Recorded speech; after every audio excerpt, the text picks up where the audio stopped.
Hi, can you hear me? Okay, well, while we continue admitting those colleagues knocking on the door, this is to welcome you. My name is Aurora Maran. I'm the president of the YAPTI. And thank you for choosing to spend part of your Friday with us, or what is left of your Friday, depending whether you are on that side of the Atlantic or on this side. It's an honor to introduce you today to the grandfather of all Facebook list of translators and interpreters, because he's the father of the mother. So he's the grandfather. Am I right, Erik? So it's an honor. We all know him, we all love him, and we are all ready to learn. Those of you who are young in the profession, and also the veterans. This is the logistics we are going to have. He's going to be presenting for 45 minutes, and once he's over, we are going to have a 10-15 minute period for Q&A.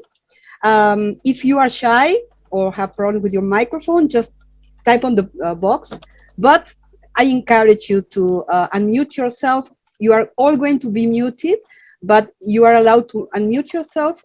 Once he's over, click on the hand icon so that you can talk with Erik. We all need to listen to other people's voices. Thank you very much, and the floor is all yours, Erik. It's an honor and a pleasure.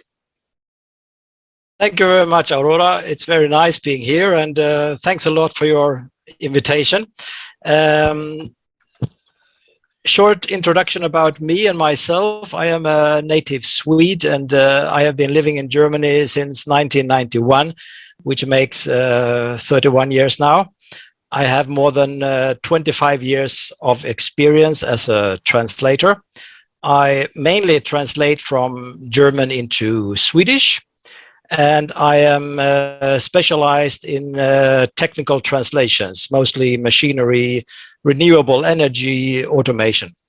I am also a member of the Swedish Association of Professional Translators, SFÖ, and co-founder and now an honorary member of the German Translation Association, DVUD, DVUD.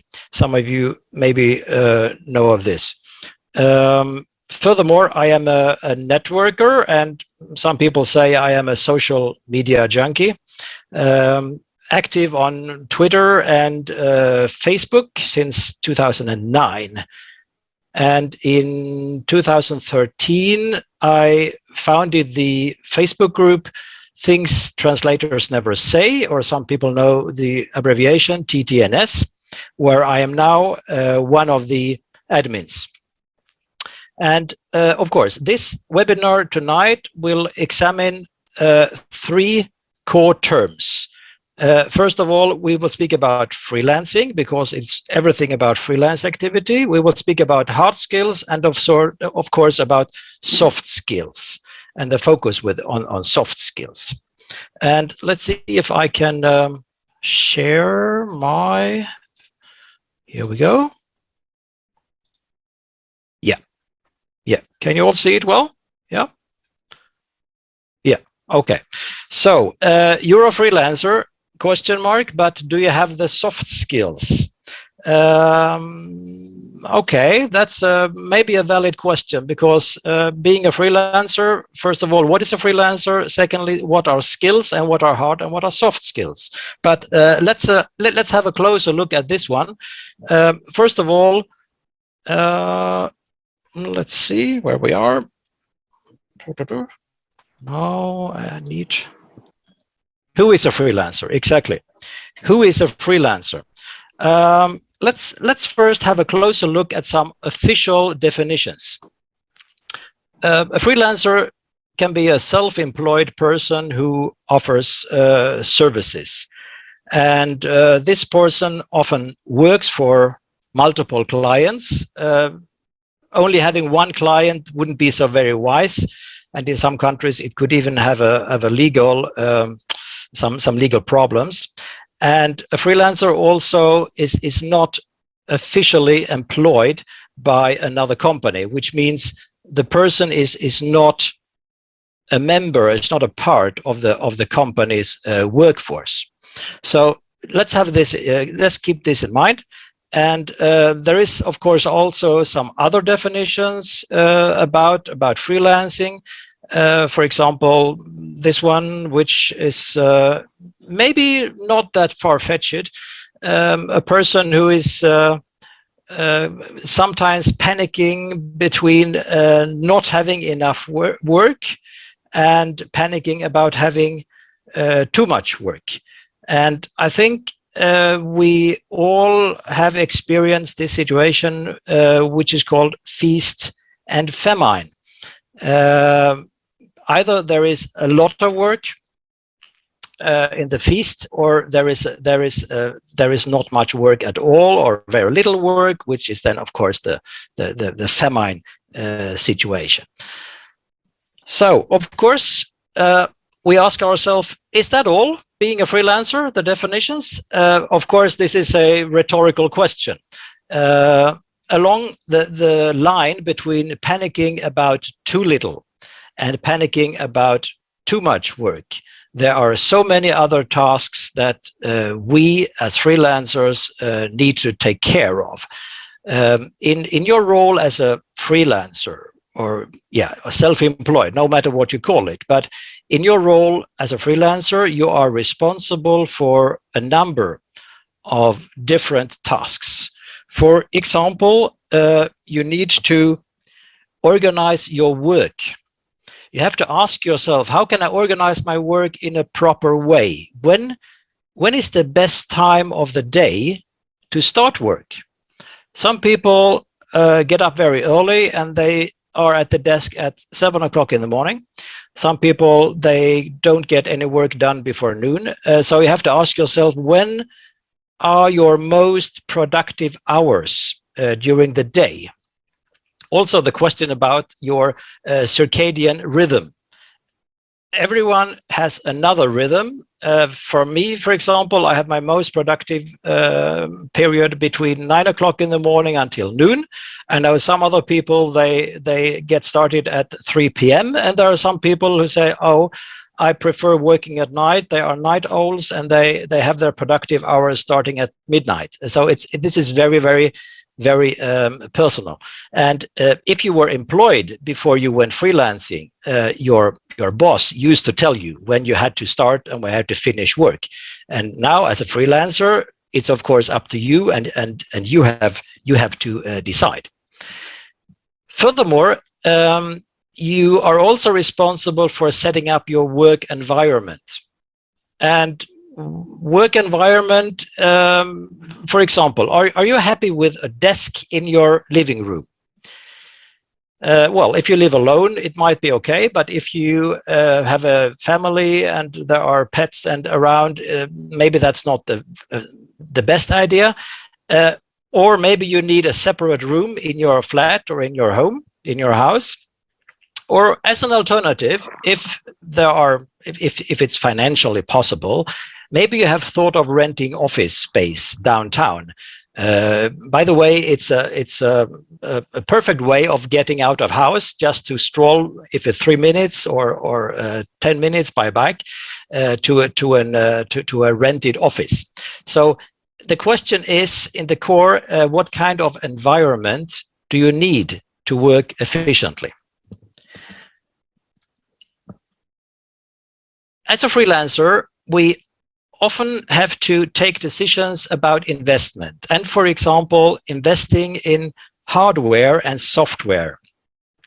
And because there is a limited amount of money, we have to take wise decisions. How much money we will spend on what we will spend it. Because purchasing hardware, it's something we don't do every 6 months. It's something which we will use for some years, and the same for software, of course. And not only spending money, you also have to spend and invest time when you learn how to use software. For example, CAD tools. For example, some of us use project software in order to keep database and keep track of payment and of projects, of course, and everything. So investment is not purely a financial aspect, but also investing time. And this time is of course not paid compared to working time when you can write your invoice after that. Accounting and taxes, yeah. In some countries, you are free to decide if you can do the accounting and taxes yourself. In other countries, there are regulations. It also depends on your business form. In other countries, you're not allowed to do it. But if you were allowed to do this, ask yourself the question I also ask myself: are you really good at this? Can you sleep well? Or maybe there will be, after 6 months, somebody taking contact with you from the tax authorities and asking you, or simply telling you, by the way, you have to pay some €1,000 in taxes because there was an error in the calculation. So that is one task I would really outsource, but of course this is all up to you. From my personal view, it would be a clear no. Another task for freelancers: search new clients and ask yourself, what clients are you looking for? Some of us have a very mixed client base, but some focus only on agencies, some focus on end clients, and some of you only translate for private individuals.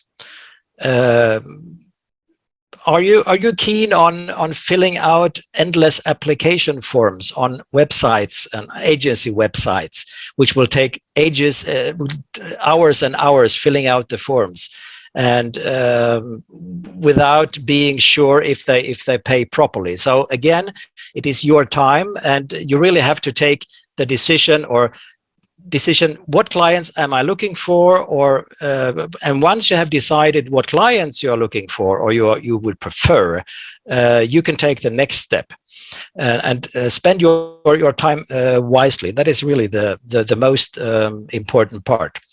And also, as a freelancer, you are responsible for quotes, and you are responsible for invoices, and you have to follow up the payment.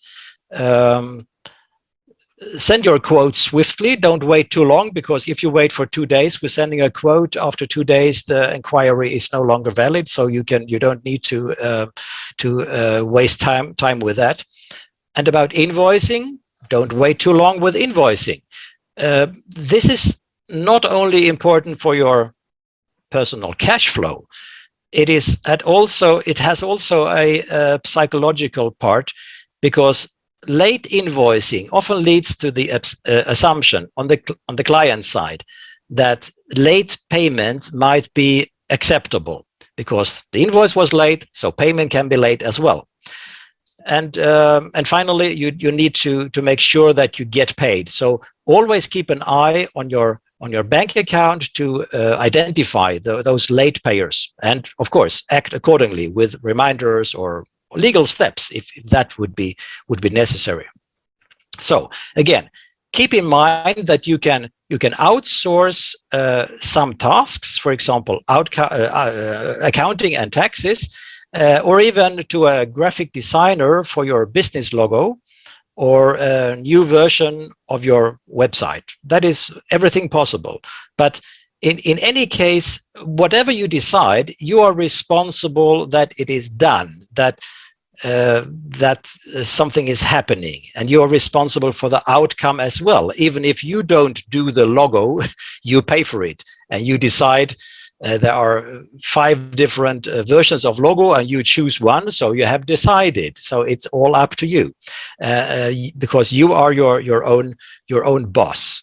No matter if you regard yourself as an entrepreneur or self-employed or freelancer, there are many names, but in the core, it is almost the same activities. So in the end, your success depends entirely on you and your activities, on your decision and your choices. Because in the end, it's a positive and a negative perspective, because in the end we have the freedom to set up our business, set up our working environment, our business ideas, and so on. We have the freedom. But at the same time, we are also responsible for everything. And being responsible for everything means, as a consequence, that we cannot blame anybody if it doesn't work well. We are all responsible for everything. It's so easy to blame and take the victim role, but I am not a friend of that. It is better to analyze and take your decisions, because that is part of our freedom, also to be responsible for our decisions, for our choices. All right, but before we look at the soft skills, because that is the center of this webinar, it's important to differ between the hard skills and the soft skills. So, question, of course, where do the hard skills come from? Hard skills, yeah, we've heard it somewhere, and it's not so difficult to put a finger on a hard skill, because they are often seen as abilities you have gained from education, from training, and these abilities, some abilities have been gained from work experience, because we all have different careers, and some of us have studied translation and interpreting. Others have learned another profession, but later in life they switch to translation and interpreting. But whatever our career was, no matter what path we have taken, over the years we have gained our work experience. So the question is, of course, okay, so these are the places, the possibilities to gain hard skills, but what are the hard skills? Of course, there are several hard skills. There are, I wouldn't say there are hundreds, but there are many. So I have picked out some of them which might be relevant in our case. First of all, this goes without saying, you need to have enough knowledge in source and target languages, and knowledge, or even advanced knowledge, that goes, of course, beyond being bilingual, but I guess most of us already know that. Another hard skill is in-depth cultural awareness, and this cultural awareness is important to a lesser or stronger degree, especially when you are working within marketing and tourism or literary translation. You need to be aware of about the culture of the target language. For me personally, when I translate my technical documents, it is less important about cultural awareness, but I wouldn't say it is without importance. Also, an important hard skill, you need to have excellent writing skills. And we don't only speak about literary translation here, but generally we need to find the correct tone, the correct addressing, and also the language register, depending on the nature of your specialization. For example, there's one language tone in a financial report. If you write technical or translate technical documents, there is another language tone and a language register. And thirdly, if you, for example, need to translate medical records, there is another tone. And for medical stuff, by the way, you have to know if the translation is intended for the medical staff, or if it's intended for a patient, because that is a main question. For example, I now and then have this question as I also translate medical technical stuff. For example, there are user manuals for minor devices that can be used at home, but also some minor devices to be used at hospital, and by no means by the patient, but by the medical staff. And then I need two totally different language registers, depending on the target group of the translation. You also need to have, of course, specialist expertise. And sometimes I get the question, what can I get specialized in? Well, it's very often a random question, depending on your first clients, or maybe on your personal interest as well. But in any case, you need to find your specialization within clearly defined areas, and then establish yourself as an expert within a niche or several niches. And this is quite important to sell your services, translation and interpreting services, as an expert within a certain field. Because if you say I'm specialist in everything, well, what means specialist in everything? It's not possible, because either you are a specialist in certain areas or you are not a specialist, because then you know a little about everything. We also need to have proper research skills. For example, you have to make Google and other search engines your friend.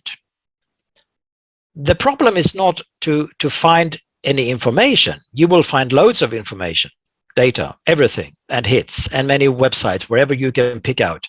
But the question is how you can filter out what is relevant from thousands and thousands of all these sources. And of course, ask yourself, what sources are reliable? Is this a hobby page written by somebody, or is this an official page from an authority, for example? And having had a look at the hard skills, now let's have a closer look at the soft skills, because unlike the hard skills, soft skills are not so easy to define. You might ask three different persons about their definitions or what they think are important soft skills, and you will get three different answers. But generally spoken, the soft skills are typically seen as subjective, because they are personal and they are individual. They are often intangible. They are abstract. They are not concrete, they are abstract. And also they are hard to measure. They are hard to quantify. Because if we again compare hard skills and soft skills, you can get a certificate for certain hard skills. For example, you work in a factory and you get a certificate that you are good at welding, or you get a certificate that you can drive a truck, and you get a certificate that you have attended these and these courses. But you will never get a certificate for your soft skills. It's not possible. You will never get a certificate for being helpful to your coworkers. You will never get a certificate for being a flexible colleague,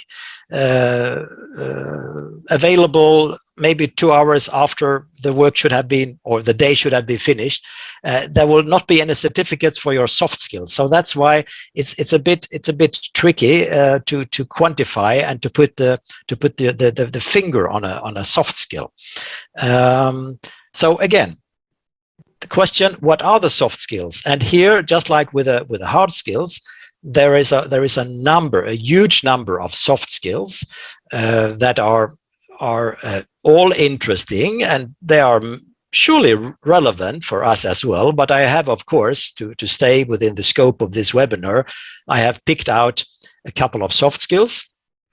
It is, however, possible to break them down into two major fields. Now, looking at our situation with being freelance translators and interpreters, first of all, we have the personal character, and then we have the so-called interactional skills.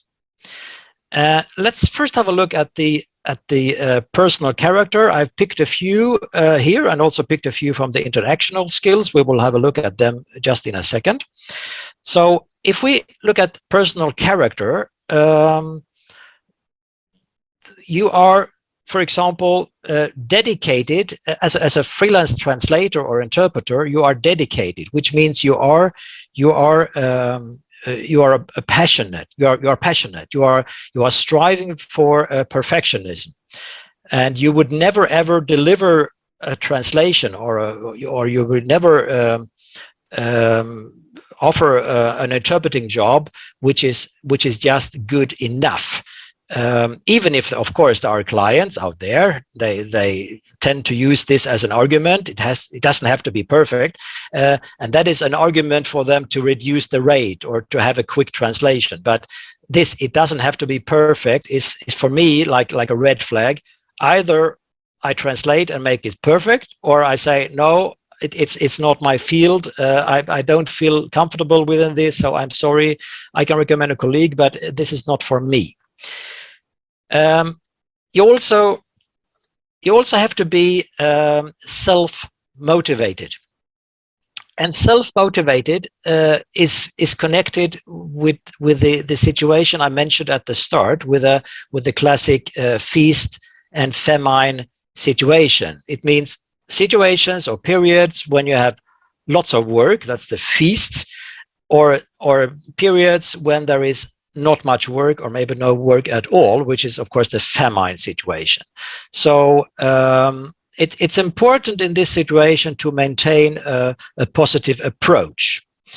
We will look into ways how to keep a positive approach. We will have a look at that later on.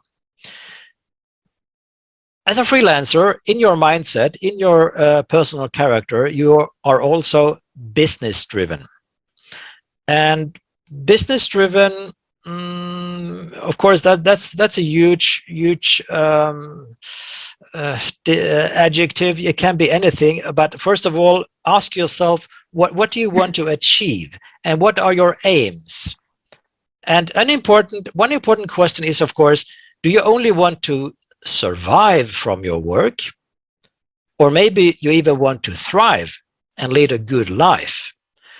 And also, do you keep an eye on your annual turnover and your annual profits, just to compare from one year to the next year? Maybe 2 or 3 years doesn't give so clear picture, but if you look at it for 10 years, you can see hopefully that your turnover has improved and your profit hopefully as well. Have you set up goals for your next 5 years? Or do you earn enough? Are your rates high enough to put money aside for later? Because we will not work forever. We will not work until we die at the desk. We hope there will be some good years after we finish freelancing and when we are older. Some people always look at their rates and compare their rates in 1 year with a year before or the year 2 years ago and try to raise their rates, because the question is it possible for me, not maybe today and not maybe next year, but in 2 years, is it possible to work less but for the same money? Is it possible? Or even the highest level, to work less for more money? That's also a good milestone, but let's stay realistic.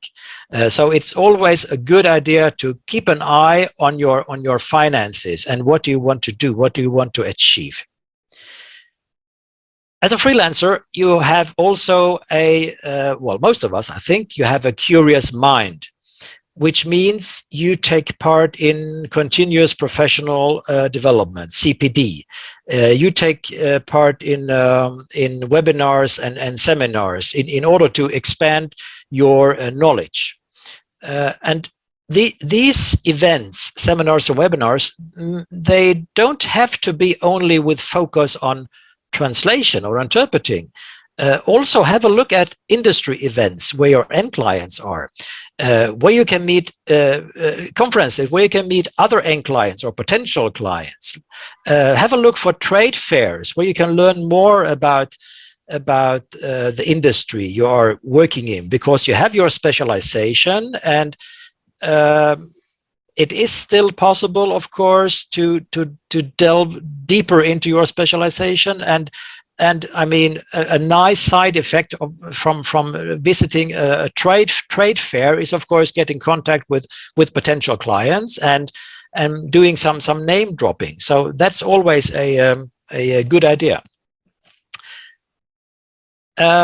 Self-confident, being self-confident, yeah, that's a nice topic, and it's also quite yeah, it's quite abstract, but let's try to have a closer look at it. If you lack self-confidence, you can try connecting with other colleagues, just to make sure that you can exchange ideas. They can help you, and you are able to help them. And because as a matter of fact, we are all in the same boat, even if we have different language pairs, we have different clients, we have different careers, we work in different countries, different cultures, and whatever. But there are a lot of common issues, and also, of course, benefits from being a translator, and these are the same in all kind of countries. All right, so so far the personal characteristics and the interactional skills. Let's have a look here. The interactional skills are needed when we of course need to interact with other people, and in our case, the other people, that is very often clients. And we need to be sure how to interact with our clients in a gentle way, in a proper way, in a suitable way, of course, depending on the client themselves, because there is not one standard client. First of all, when interacting with clients, we need to be reliable. Reliable in terms of keeping deadlines, being punctual. Like an agreed deadline should be considered as a fixed deadline. Of course, you can deliver earlier, but please don't deliver later. Also be reliable in terms of quality. Make sure that you always deliver the highest quality of translation. Communication, react quickly on inquiries, as I already mentioned. Make sure to read and follow all the instructions in purchasing orders. Don't be afraid to ask your client if there is something you don't understand or misunderstood, because there's a good saying: there are no stupid questions. It's only stupid not to ask the questions, because if something needs to be clarified, get in contact with your clients. And also, of course, during the assignment, while you are translating, for example, and you have a list of some terminology list, and you're not really sure about I don't know this word, or what do you mean with this phrase, or this kind of sentence. I'm not really sure what you want to say. Contact your client and ask them. Don't be afraid to contact them. Yeah, and if they are a good client, they would really value that you contact them. Another skill within this interactional area is to be honest. Honest in terms of staying honest with your client. Don't be for example, don't be a time optimist, and don't agree with deadlines that are unrealistic. Because if you promise to deliver, and you promise a deadline, okay, no problems, and then all of a sudden the deadline is approaching and you haven't finished, there's only half of the job is done. That's not a very good, very nice situation, and I think that's the first and the first and the last assignment for that client. And also, don't take on assignment within a field you are not familiar with. Only in those fields where you can really guarantee to offer a high quality translation. Solving problems, that is an important part of the daily interaction with clients, because after your delivery, there might be problems or issues with a translation, which can be based on lack of communication. Maybe the client they didn't clearly expressed what they wanted. Maybe they all of a sudden later on they found a glossary which you never had a chance to look into. And if there is constructive criticism from the client, it is possible we should be able to take this criticism if it's constructive, of course, because it is a chance to improve and to get better for the next job. And of course, having the ability to take and to notice, identify constructive criticism also means we are able to identify criticism that is not constructive, and of course in those cases act in a way to make clear to our client that this criticism is not constructive because these and these were the circumstances. So it's a lot of meeting at eye level.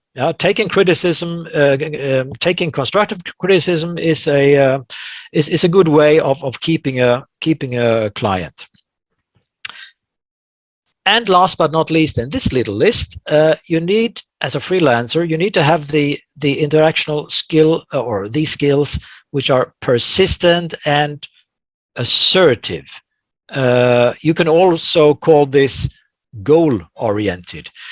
You have a goal you want to reach within the next year or within 3 years, or a goal you want to reach now for a certain assignment. For example, if you are persistent and assertive, you insist on that what has been agreed upon. That's logical for us, but maybe not logical for some clients. For example, we insist on the rates. They cannot be changed afterwards. We insist on the agreed deadline, agreed between you and the client. We agreed on the deadline. The client cannot unilaterally decide on an earlier deadline while you are still working. That's not possible. And for example, insist on reference material. Let's say we have the case that a client had promised to send reference material for a certain job, but failed, or there was some reference material but totally useless. That's a part of the agreement that was not fulfilled from the client side. And of course, you can insist on payment terms, what has been agreed. The payment is not, you have delivered, you have written you issued your invoice, you are waiting for payment, and the payment is not there on that very date. Let's wait for some more days, and then you can slowly starting reminding the client, and then whatever happens, if there's still no payment, you can still take the next step, and finally, if it's necessary, just mention legal steps. Sometimes it's enough only to mention it.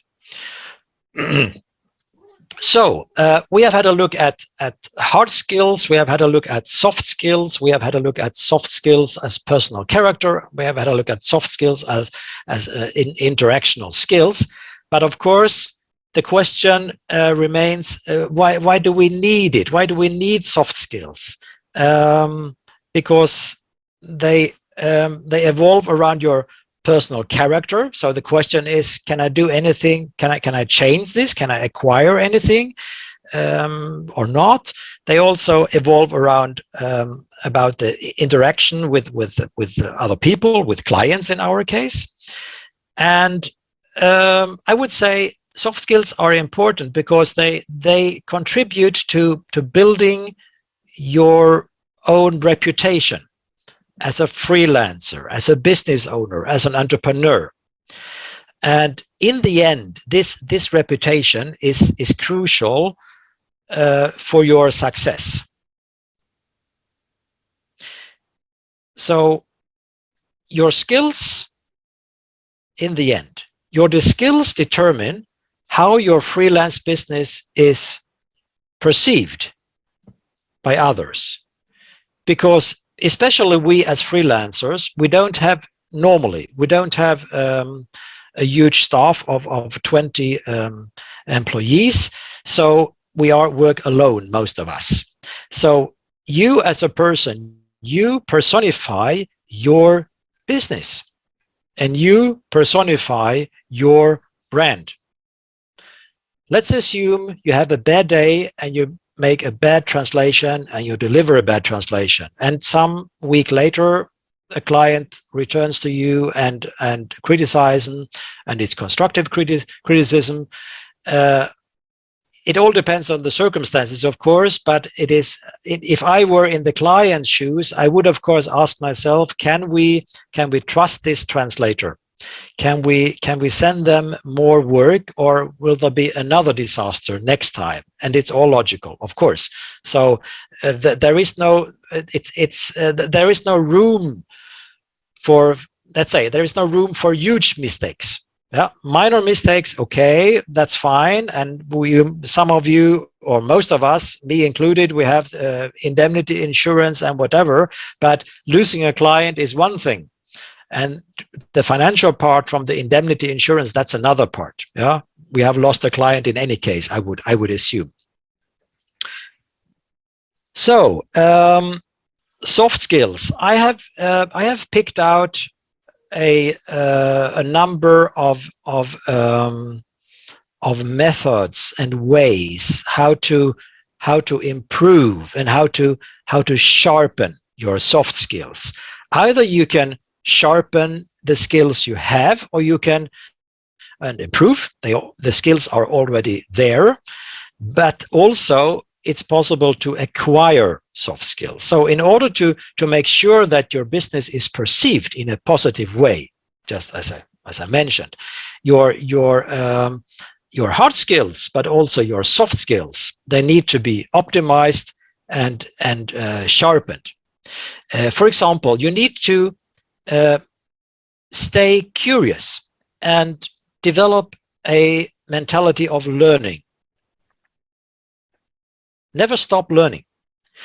There can be, of course, setbacks when you work to improve your soft skills, but you will be successful in the end, because what matters is that you learn from them in each situation, and consider investing some time after each major project is completed, and to get feedback on your work and your services and what can be improved next time.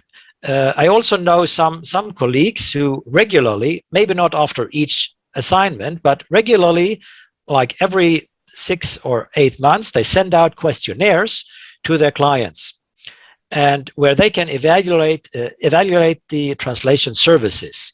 And in my view, it's an excellent way of getting feedback from your clients, and we hope this feedback is honest, and I have a chance to improve my work, and that is really, it's worth a lot. I also already mentioned communication. Make sure to communicate often. Effective communication with your client is a soft skill, and it means benefits for all involved. Benefits for your client, but also benefits for you. Because if there are let's say there are questions in an assignment. You have already started translation, and there are some questions, and you need to clarify these questions or you want to clarify them at an early stage. Otherwise, you will have to spend hours and hours at the end of the work before delivery. It's easier to clarify at the very start. So don't be afraid. Don't be shy to contact your client at a very early stage. And also, communication starts with easily. You confirm receipt of a translation assignment. Of course, the client wants to know if you have received the purchasing order. And if you have any issues with a translation, you can forward to the client, and it's closed when you have finally delivered your translation, and hopefully, as a part of the communication, and hopefully your client gets back to you and says thank you very much, or only well received, okay, thank you, and that's it. But at least you, as a translator, as a service provider, you know, okay, I have delivered, my client has received, and it's all finished. I can now issue my invoice. Also, be happy and be grateful for feedback. Sadly, there is a saying: no news are good news, which means that some clients, or I would say many clients, they only get back to us if there is something to criticize, something when something went wrong. So if there is a feedback, which can be positive and of course also negative, but we should be grateful for feedback, and for this, if it's valid criticism from the clients, because again, we have a chance to enhance and improve our skills.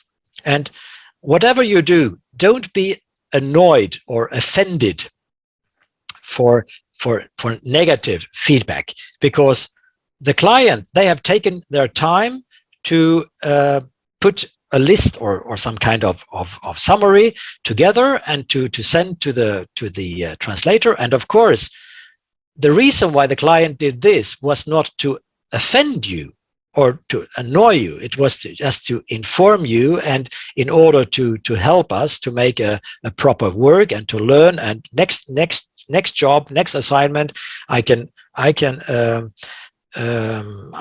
apply these suggestions. For example, it can be something very basic as a choice of word or choice of sentences, how to build sentences. Should I make headlines in this way? Should I make imperatives like attention, whatever? What form do they want? And if there are suggestions from the client, of course I should apply them. Also important for us is to self-reflect. Self-reflect means we need to keep back sometimes, because we have a lot of different tasks. So we have a packed daily schedule, but we now and then need to step back and think about our goals, and we have to self-reflect. This kind of exercise has benefits, but we need to set time aside for this, because ask yourself how you can improve your business. Is it necessary to work 12 hours a day or more? Is it necessary to spend almost every weekend? And how do you find your work-life balance? It's not only work. Sit down, self-reflect. Is this what I was hoping for as it is today, or maybe I can change something? Because it's all up to you how to change this. And again, victimizing ourselves is not the solution. It's not a very constructive way. And of course, we need to prioritize, because we all have our own talents, and we can look into ways how to improve and sharpen our soft skills. But first, we need to identify the soft skills where we are stronger. And once that they are identified, we can take the next step. Okay, these and these skills are, I need to get better here. And finally, in this list, join a support groups. For example, when you have issues, or when you even start questioning your freelance business, or questioning your complete existence as a translator or interpreter for some reason, for any reason, who are the people you can turn to? I don't think that your family would understand it, because they have no idea about fuzzy matches in a CAD tool. And your friends who are not translators, they would never understand it. Not only because they are far away from translation and interpreting, also they are not self-employed. They have always been in employment. They would never understand. So they don't have a clue about the daily struggle and the daily task we will have to handle. So we as translators, as a global community, we often face the same kind of issues, same kind of experiences, same kind of problems. So we need a suitable place for this. And somebody called this a safe haven. And of course, there is already this kind of place. Let's have a look here.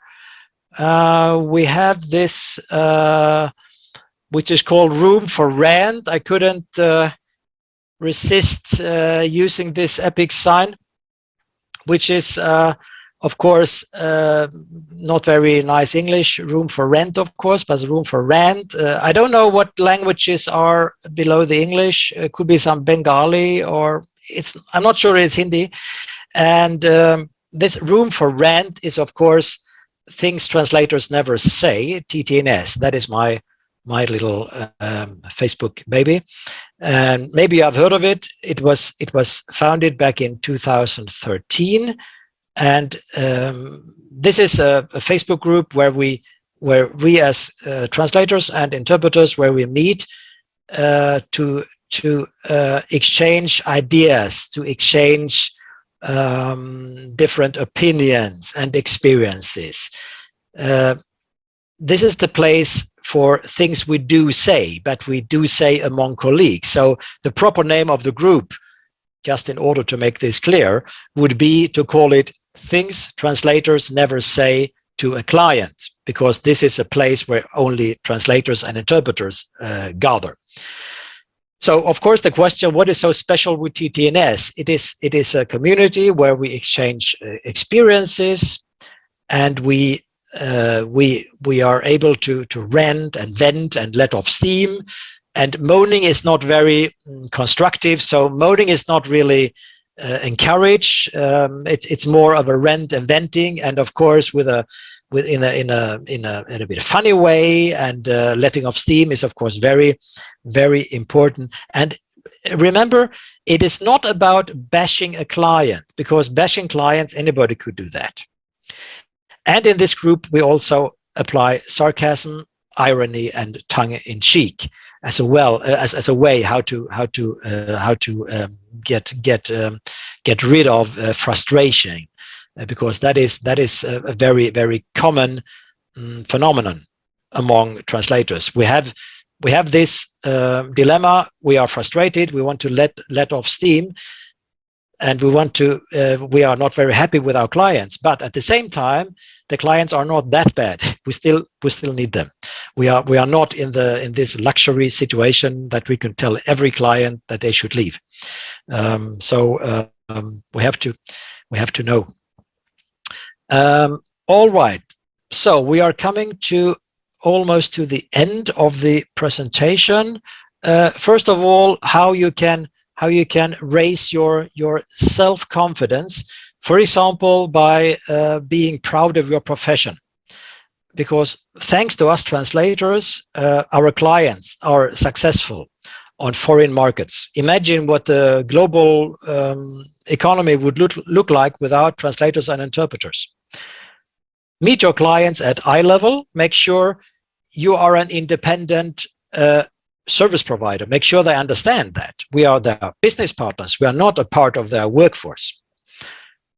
Convince your clients what they get when they order translations, for example, and not only translation itself. For example, if there is we have to keep in mind that some clients, they order translations for the first time, for the very first time. So we need to explain what it's all about. It's not only typing and then it's fixed.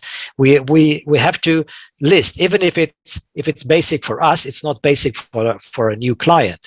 We explain whatever we are, how we are working with research, and we are looking at different standard text, and we have to look into text from different sources, from official bodies and authorities, in order to make a proper work. And so it's not only translation. Even if this is obvious to us, we have to mention it to a client. And last, ignore the bottom feeders. I have to admit, at the start of my career, I often wrote back to them when they offered ridiculously low fees and rates, and I just wrote back to them. It's like, oh, you can't imagine that somebody would work for these rates. But why should we invest time and energy in this? Because they will never, even if we try to convince them, they will never change anyway. So I think it is not all in vain. Just ignore them and keep on translating. So here is the conclusion. First of all, stay authentic. Stay authentic. It's simply don't try to be anybody else. Stay as you are. Stay yourself. Determine on yourself how you can implement the advice you get. So of course, take upon advice, but you decide how or which of these advice can be used and how you implement it. Don't try to copycat any guru. There are too many gurus. And remember, you are a part of the global community. You are not alone. You are not alone. We work under the same circumstances. So a lot of, or I would say almost everybody who is in translation and interpreting and is freelance, active as a freelancer, can understand your issues and your problems and your questions. And finally, don't join the circus show. A circus show is, for example, if you don't join it, watch out for absurd inquiries in terms of unrealistic deadline for very low rates. Or when clients, they admit that the rate is not very high, but on the other hand, they want us to be grateful because there will be lots of work next month. They promised, so of course it will be true. That is absurd. That is a circus show. I will not take part in it. Or they ask for free test translations. I know there is an ongoing debate all the time about test translations. I agree, test translations might be a good idea, but working for free, I'm not really sure. You wouldn't get a free taxi ride from a taxi driver you are going or driving you for the first time. You wouldn't get free bread the first time you enter a baker shop. And these clients, they want free test translations, and they want us to sign a long non-disclosure agreement, NDA, written in legalese. So there are so many absurdities, and they are just assuming that we could do this and take our time.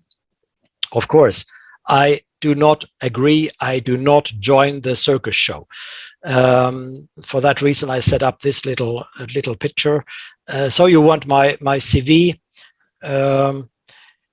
you want 5 references, a test translation for free, and my signature, and 14-page of NDA, because it happens now and then that these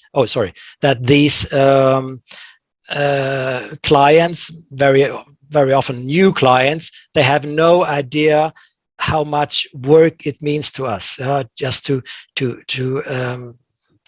pick together 5 references. And I don't know if all of you have CVs. I don't have a CV. I have a kind of summary.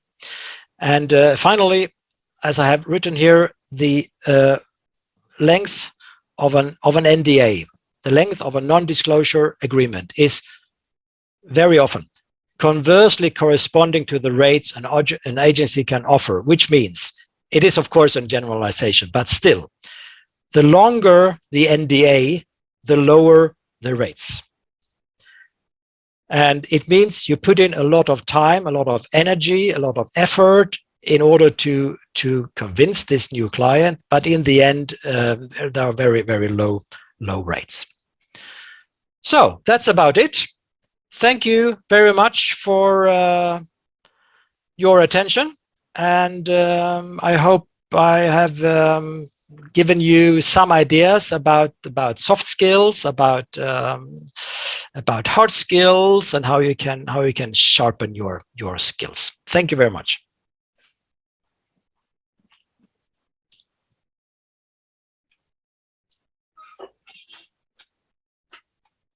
Oh, sorry.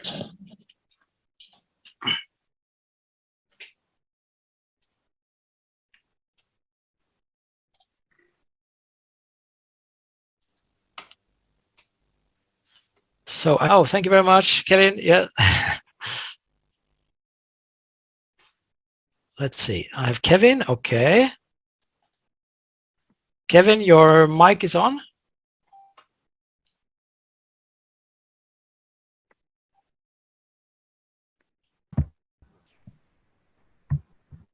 Hey, I can't hear you. You can unmute everybody. We are all muted, but anybody who wants to say something can unmute himself, herself, and just make questions or comments. I'm not sure if I can hear Kevin here.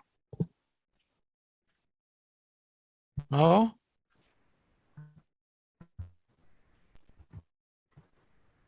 Okay.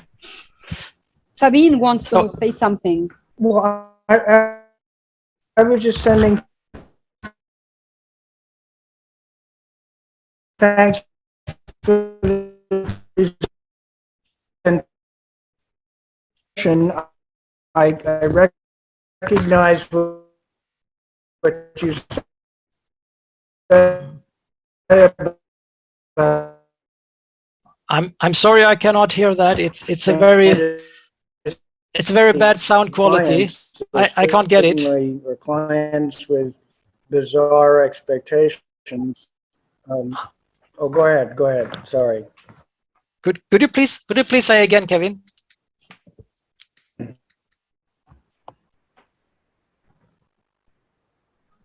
I'm sorry, I didn't get it.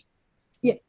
Can you repeat again what you said before, Kevin? It was not very good, okay, but then we could hear you. I think he's frozen. Let's continue with Sabine, because I think he wants to say something. Then we can get back to Kevin.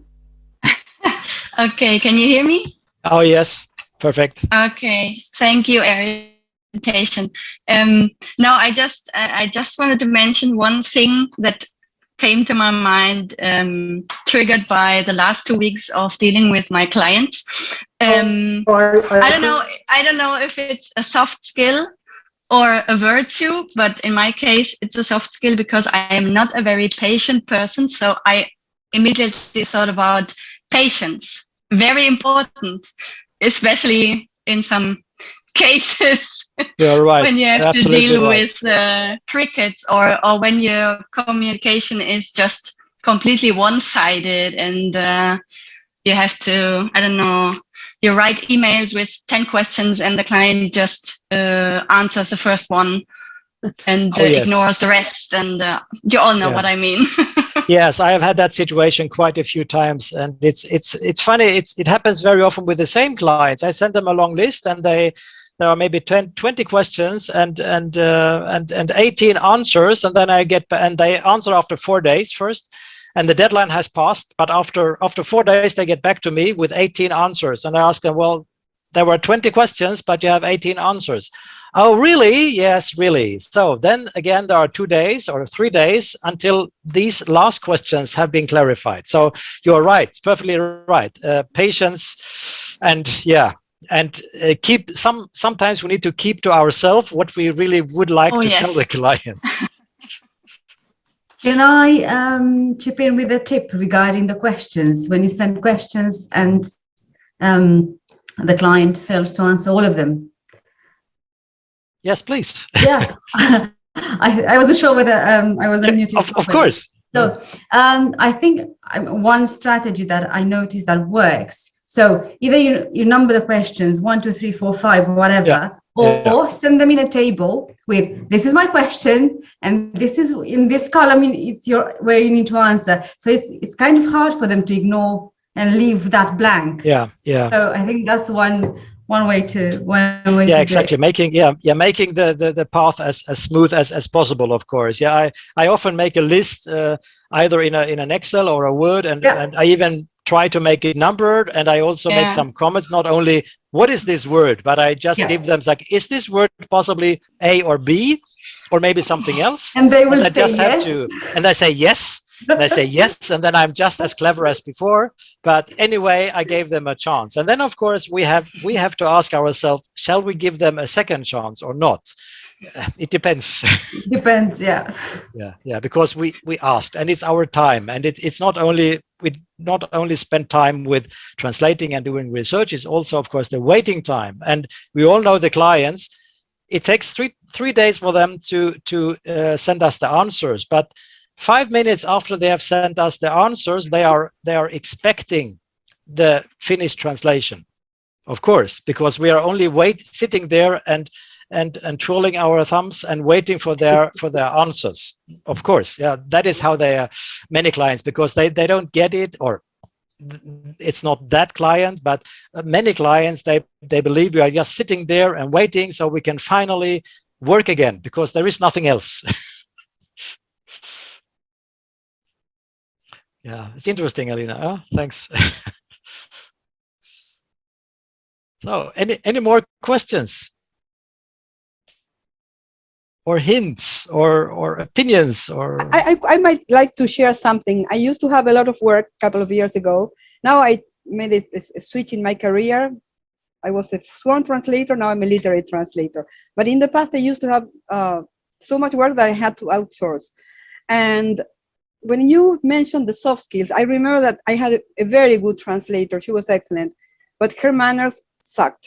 So I even felt bad for contacting her, to offer her a great job, pay her great, fast, but she was so almost vulgar.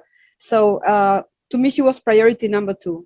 And it was weird to me, because I was in the position of, I was the one assigning the translation, but her manners were really very nasty. Yes. I had a similar situation, but because for many years I was also into outsourcing, and it was within a language pair that I didn't do myself. Nowadays I only do my German, Swedish, but it was some years ago when I had some outsourcing, and there was a huge job, and it had to be done within 10 days, and it was a huge amount. So we had to set up a team of 7 colleagues. And we checked up if the colleagues had qualification. Everything was fine, and we sent out everything, and all 7 colleagues, they confirmed everything. And delivery date, the deadline was on the 23rd of December. Everybody agreed with that, not a problem. On the 22nd of December, there was 6 colleagues had delivered, but the 7th not. Okay, it was still the 22nd. On the 23rd, there was no delivery from the 7th colleague. She was not able. She did not respond on telephone. She did not respond on WhatsApp, not on email, nothing. And you can imagine my stress level. And it wasn't in the same town. It was on the just other side of Germany. So what is happening? Is that good lady, is she in hospital? Has something happened with her or her family, or is she alive? It can be anything.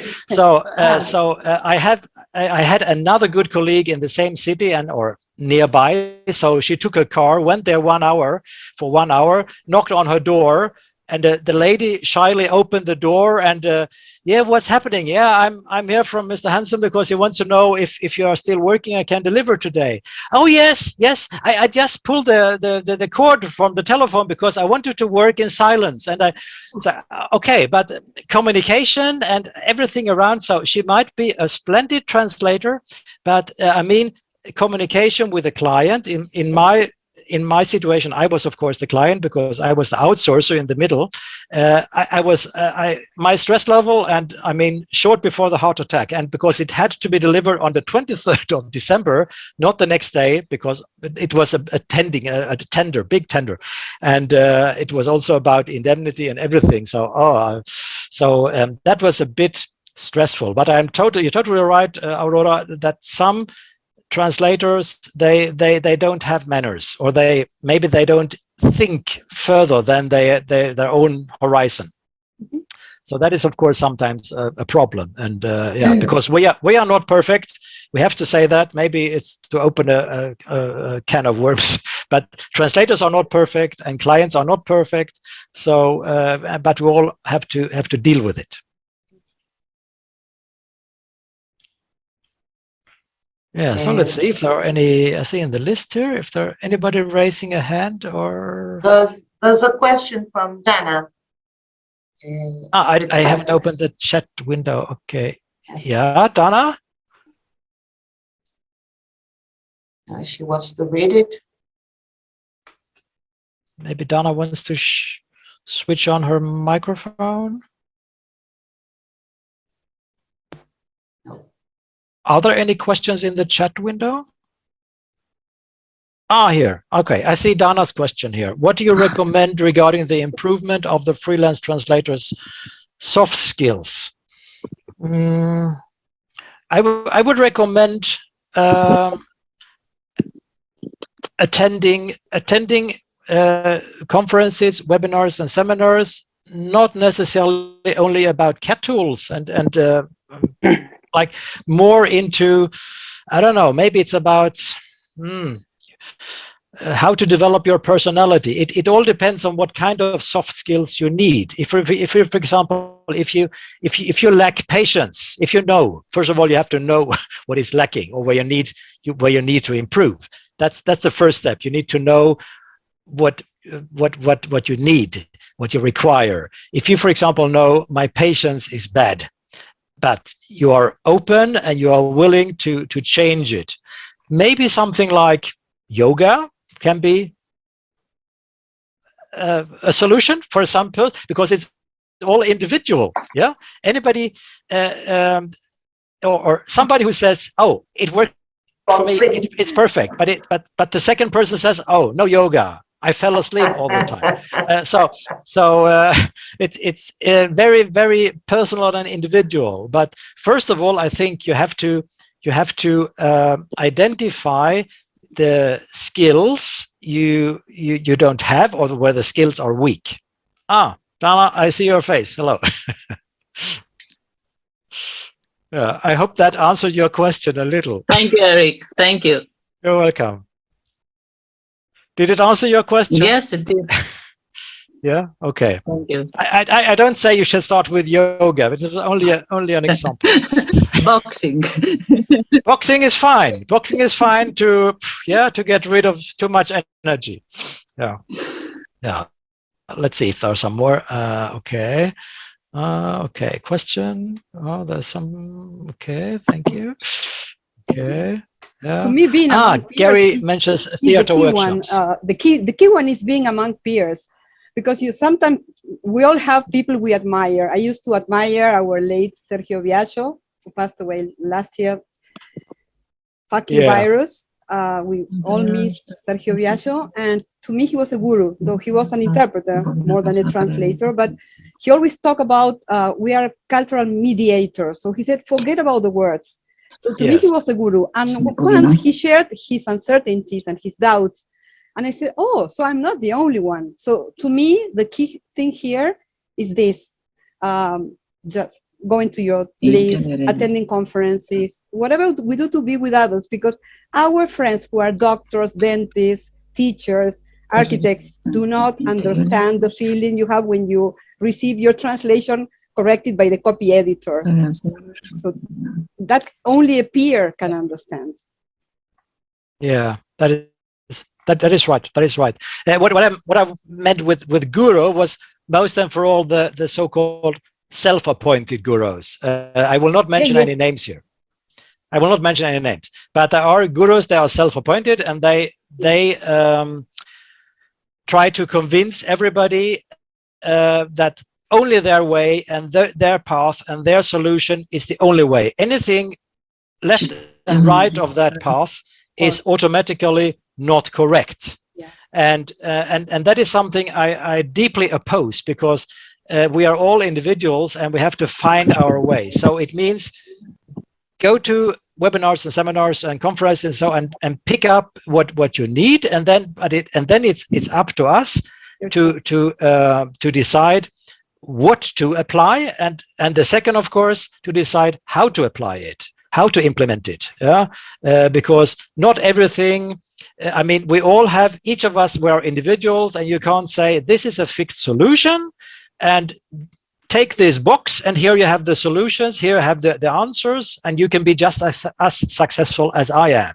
And that is something I oppose when you have a guru, the so-called self-appointed gurus. But of course there are, in the positive way, and Sergio, he was splendid. I learned a lot from him, and that was I mean, we all miss him still, and it's a shame he left us so early. Eric Javier is raising his hand. Hello, I don't know if you can hear me. Yes. Yes. Are you well? Okay. First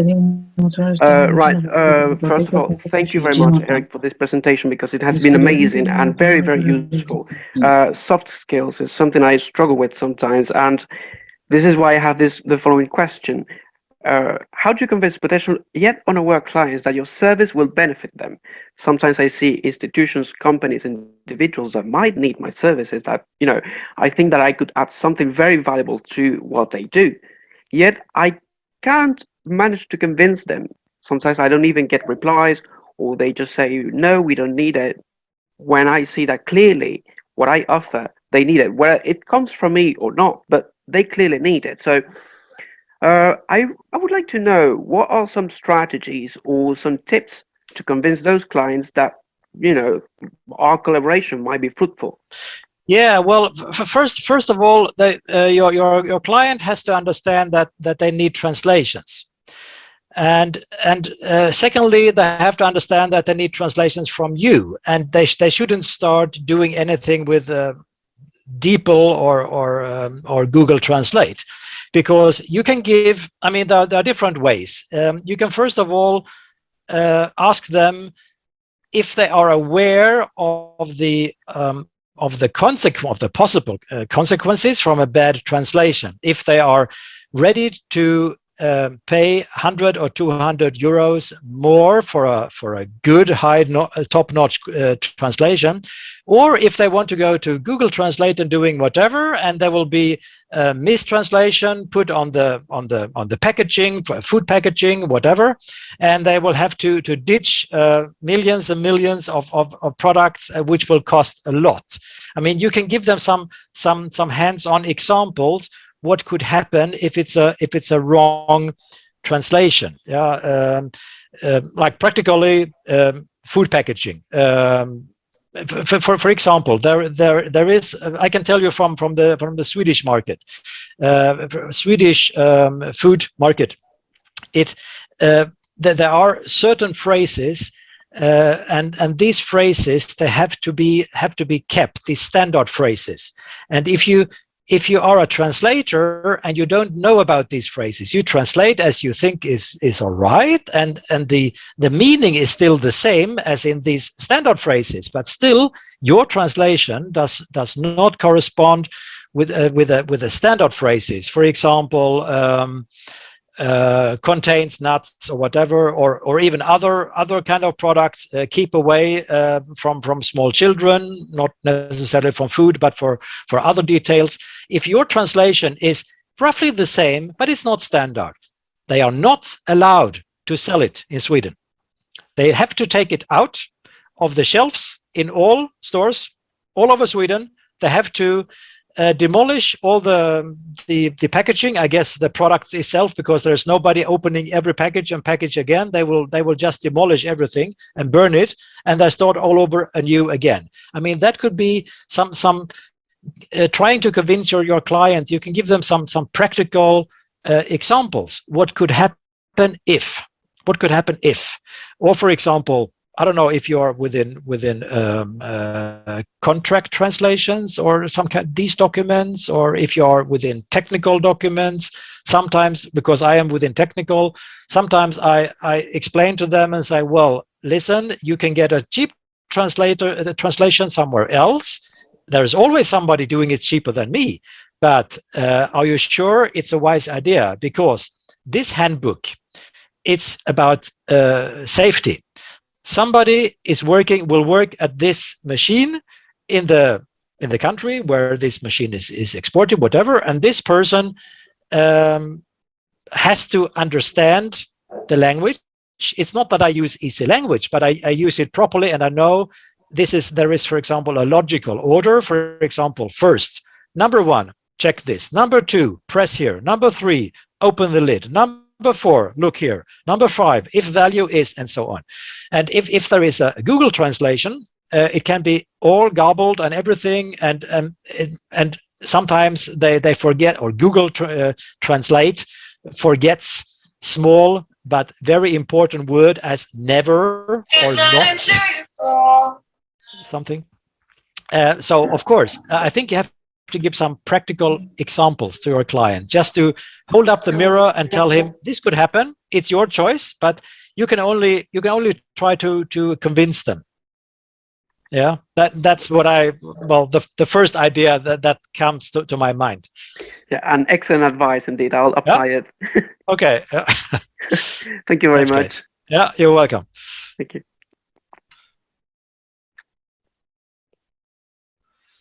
Yeah, so I'll have a closer look into the chat window if there are any questions. Let's see. I don't know. I'm scrolling. There are quite a few. Yeah, but I like the idea about the boxing. That's the boxing classes. That's good to get rid of too much energy, and it's also part of the work-life balance. I mean, sports and anything is generally a good idea. Not only also for your posture and everything, of course, but also to get out and get moving and everything. Because as I told in my text, in my presentation, there is nobody telling you now you have worked 5 hours or 3 hours, it's time for a break. Now you have worked 8 hours, it's time to close and go home. Nobody will tell you. And it's so easy to, let's put this, I will make this also, and this, because what I've done today, I don't need to have to do tomorrow. But the fact is that tomorrow you will do the same. You won't work less tomorrow just because you put an extra hour today. You will work the same amount, or maybe 8 or 9 hours tomorrow, or you find something at the end of the day to put on top. So it's very easy to get into this circle.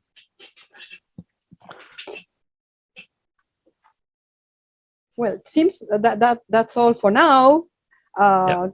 Erik, you are leaving us your contact details. Well, we all know you, or most of us know you, but in the last slide we had your email, correct? Or your Twitter and social network contact, Instagram, etc. Or contact us, contact Yapt. If you have a question, we can forward it to you, or we can have a second webinar. Why not? We can have a second webinar focusing on soft skills and about patience, and because there are many soft skills. There are so many soft skills, and some of us there are some soft skills, and some of us we already have them. So we say, okay, I am patient enough. But then there are other people here, and they say, oh, I know I lack patience, and I need to work on it because it is a problem. We never reflect on them. I think it was a great opportunity. I received the other day a long novel, and the first reactions, I need to go and run. I don't know, but of course I started looking at it, and the editor had changed the Spanish quotation marks and the British one. I said, why? I was like the Metro Golden Mayor. I was about to kill somebody. So I said no. Yeah. So I went out, Yeah. I was running, and then I was a rational translator going over what the copy editor, a team worker to me. That's something also that needs to be, to me, emphasized, that we need to have a smooth relationship with all the team members of the translation process. The copy editor is key. But my first reaction was a crazy woman, and I don't need that. Yeah. So thank you for giving us this possibility to reflect on this necessary skills. Yeah, exactly. Reflecting, because I have noticed also myself that if there is something, if I get a mail and there is something, I have decided that I will reply, but I will not reply in the very next second. I will just step down and say, okay, stay professional. Yes. Don't offend the people, because good karma and all that stuff. And but make a clear stand and relax for 10 minutes. I mean, the world will still be there in 10 minutes. I don't have to react now within a second, because they won't read it immediately anyway. So take 10 minutes, or sometimes take 3 hours, and then I reply, because I have decided to reply. And then, okay, or maybe if there are issues, if they have questions about my quality, and they have some either constructive or not constructive criticism, I still take my time, and I just like self-reflect, deep breathe, and say, okay, so let's make this, stay professional, and without being like emotional or something, because emotional is not a good not a good guideline. Yeah, at least not in this profession. Well, thank you very much, Erik. It was great, really, and thank you for all the colleagues. And on a personal level, we at YAPTI hope you and your loved ones are doing as well as possible in these challenging times. So thank you, and have a great weekend. Bye. Thank you. Thank you. Bye-bye. Bye. Bye-bye.